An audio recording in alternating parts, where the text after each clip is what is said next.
Hey yogis, I'm Nicole. Welcome to My Yoga Time. Today I want to share with you just a couple of poses that I practice regularly to help manage my sciatic pain.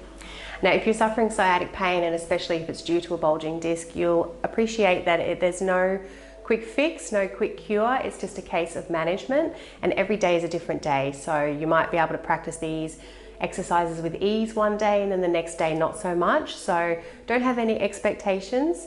Just take baby steps, and if the nerve is really aggravated, if the situation is in the acute phase, then it might be best to just leave it alone for a day or two, because nerves don't like to be stretched. It will only aggravate it and make it worse. But these exercises aren't intended to lengthen or stretch the nerve in any way. We're moving through different parts of the body to help support the body. So we're going to focus on our core, because a healthy back needs a strong core. We're going to focus on lengthening our quad muscles, because these big guns for most people are quite tight and shortened due to our lifestyle, frequent sitting. And when they are shortened, they can start to affect our posture and start to tilt the pelvic bowl, which can compress the nerve as well. And the first pose that I like to practice in the morning, which if you've done my classes, you've done quite a lot of, is legs up against the wall. So we are going to come into this one first. Now I do have a block close by. You can improvise with a rolled up towel or a thick book if you don't have one. And of course, be close to the wall. So when you're ready, sit with one hip next to the wall, and then bring your shoulders down as you swing your legs up. So of course, you don't have to use a prop underneath your lower back here. I like to, because it just offers a little back bend here as well. Now, if you're really tight through the hamstrings and the back, have quite a bit of space between the wall and your hips. Otherwise, getting in as close as is comfortable. From here, if you are using a prop, bend the knees, lift the hips, and place that prop underneath your lower back, and then straighten and relax the legs.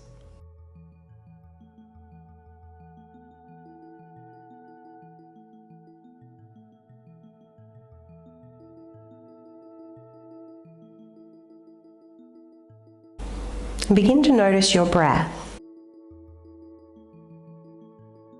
Allow the navel to be soft and gently rise as you inhale. And then pause, hold the breath for just 1 or 2 counts before exhaling very slowly.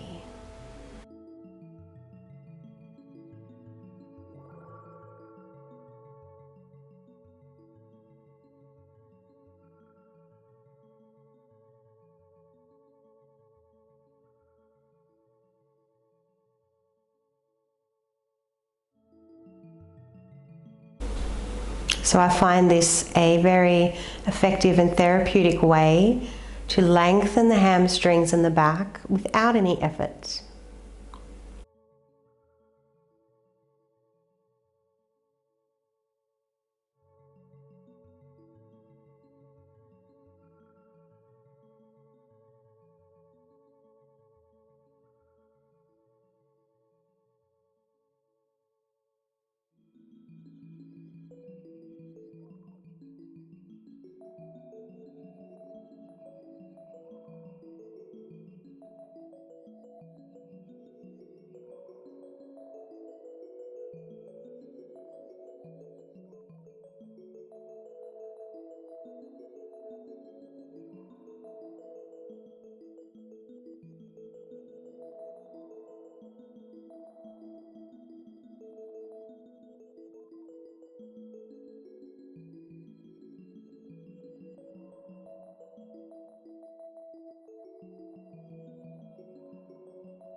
And when you're ready, let's bend those knees.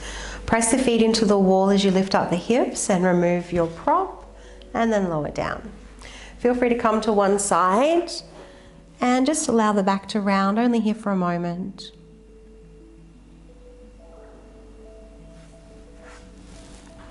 Before coming up to seated. So let's come over into tabletop. And just briefly, not that this has anything to do with the lower back and sciatic nerve, but you might just like to extend those arms in front into a puppy pose just to lengthen the back, upper back.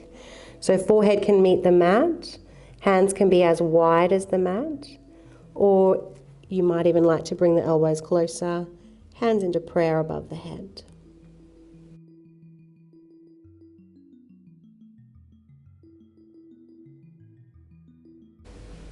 Take 2 deep breaths into the upper body.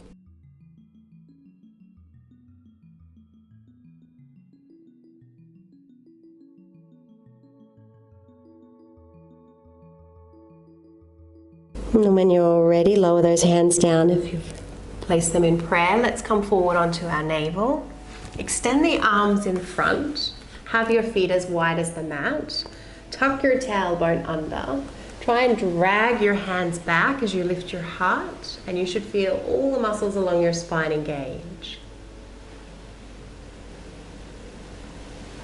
Now, of course, we're not looking for height here. This is not a glorious back bend. I just want you to engage the muscles along your spine.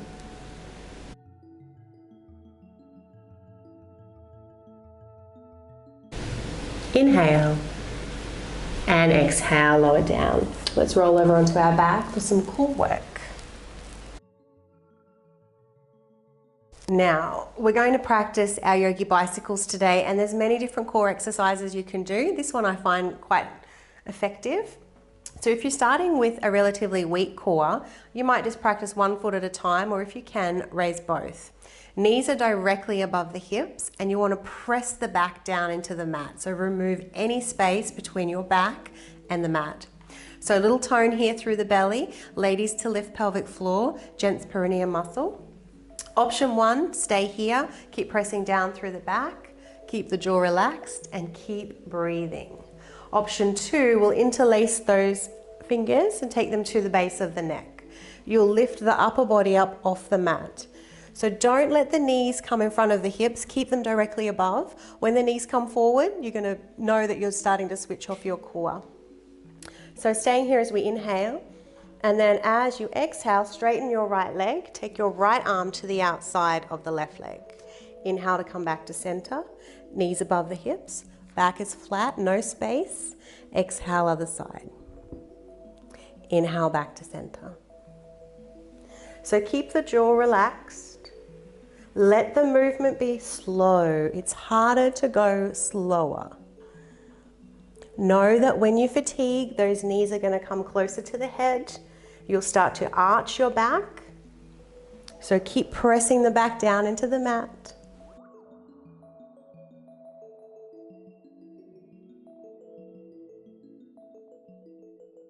And of course, everyone will fatigue at a different point in time. So when you feel that you've had enough, when the mind has said, okay, I'm out, see if you can do one more on each side.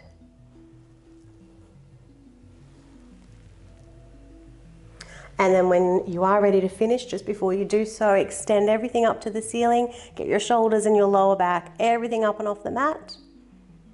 And then exhale, lower down. So just take a moment here with those knees bent, heels close to the bottom. We'll turn the palms up. I always like to take a mudra here, index finger and thumbs to connect. Now let's press the feet down and away. Tuck the tailbone and then inhale, lift the hips up.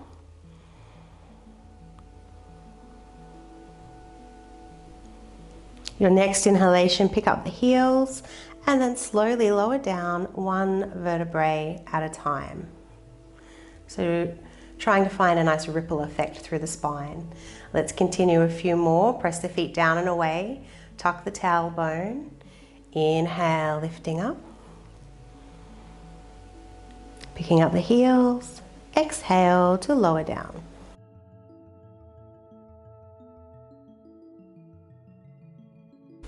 Let's do 2 more.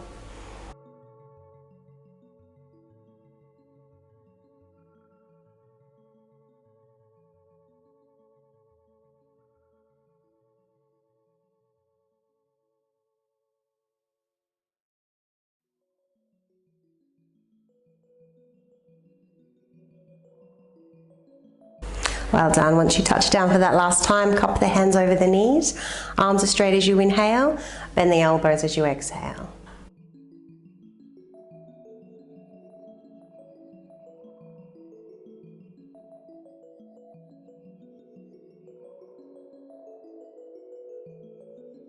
Of course, if you need longer here, please take it. Otherwise, when you're ready, inhale those feet down to the floor. So our next posture is going to be a quad stretch. So if you are using a prop of some sort, just take it over to your right side. Straighten your right leg and bring your left knee down to that prop. And you, by all means, can prop your head up.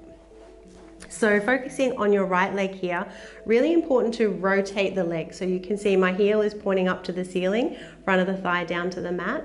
Then take the leg back as far as you can without losing that rotation. Once you've gone as far as you can, bend the knee, hold onto the foot, or of course use a strap if you can't reach.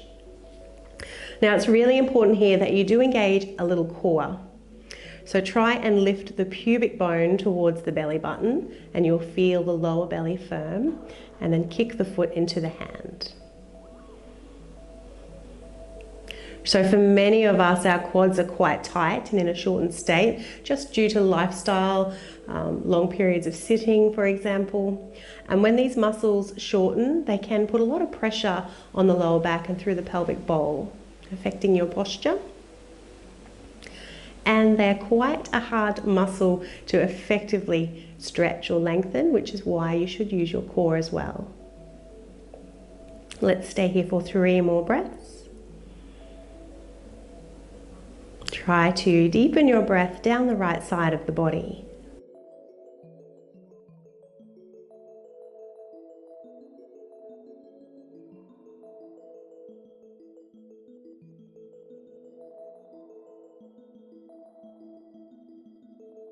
And release as you exhale.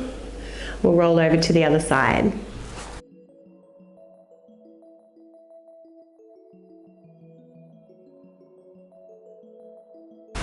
So resting your right leg on your prop, rotating the left leg, taking it back as far as you can before bending the knee and collecting the foot.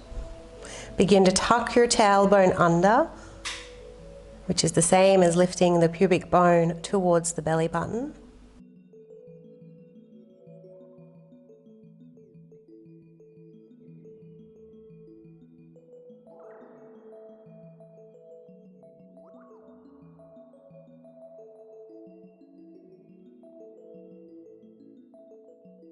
Once again, deepening your breath down the left side of the body.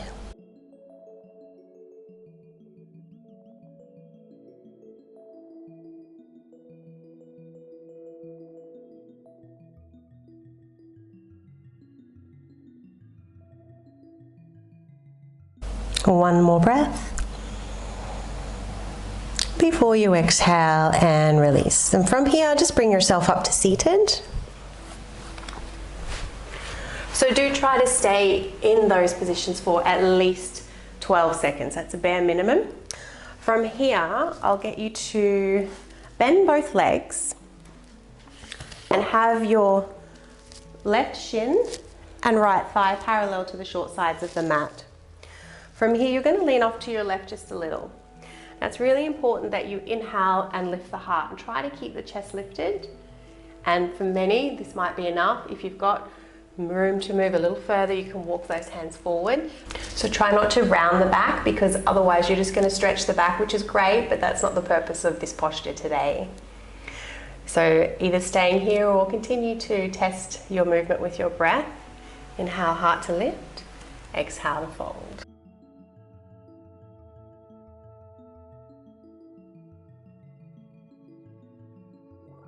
And you might find that you can come all the way down. Feel free to use your prop to support your head, or of course use your hands.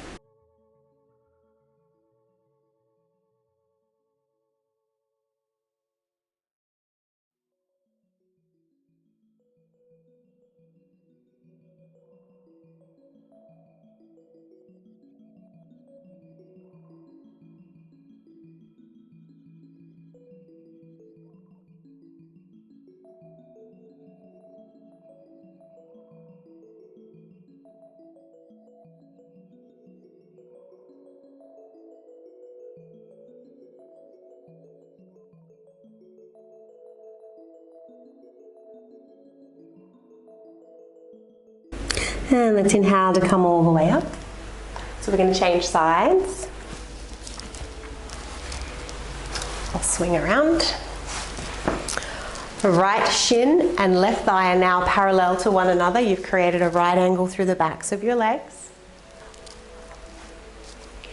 Inhale, turn over to the right just a little so you're over that knee. And then keeping the heart lifted, see if you can exhale and start to walk those hands further away.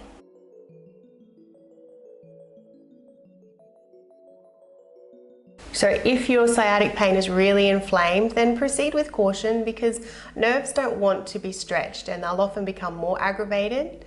So if that's the case, just baby steps, ease into it and wait till the pain is not quite so bad before you practice these exercises. So again, these are great exercises to manage the pain. They're not going to get rid of it, and they might not be an option every single day depending on how you're feeling.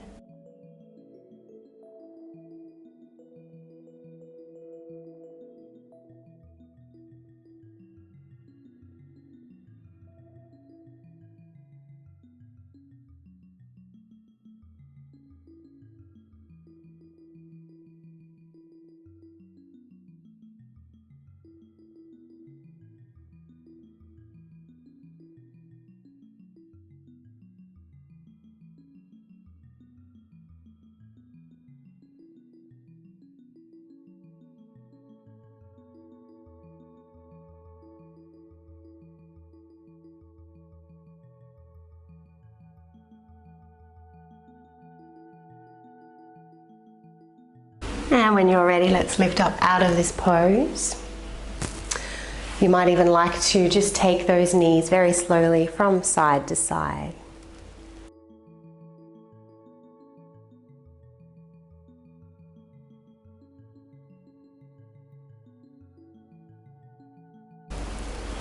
So I hope that you enjoyed those few postures. You can always practice them in a larger class or in isolation on their own. So work with the body, not against it. You may not be able to practice the same pose every single day. It may not look the same every single day depending on what's going on in your back. So nurture your body with these practices. I do hope that you enjoyed them. And if you haven't done so already, please do subscribe to the channel. It's the best way to support free yoga on YouTube. Have a lovely day.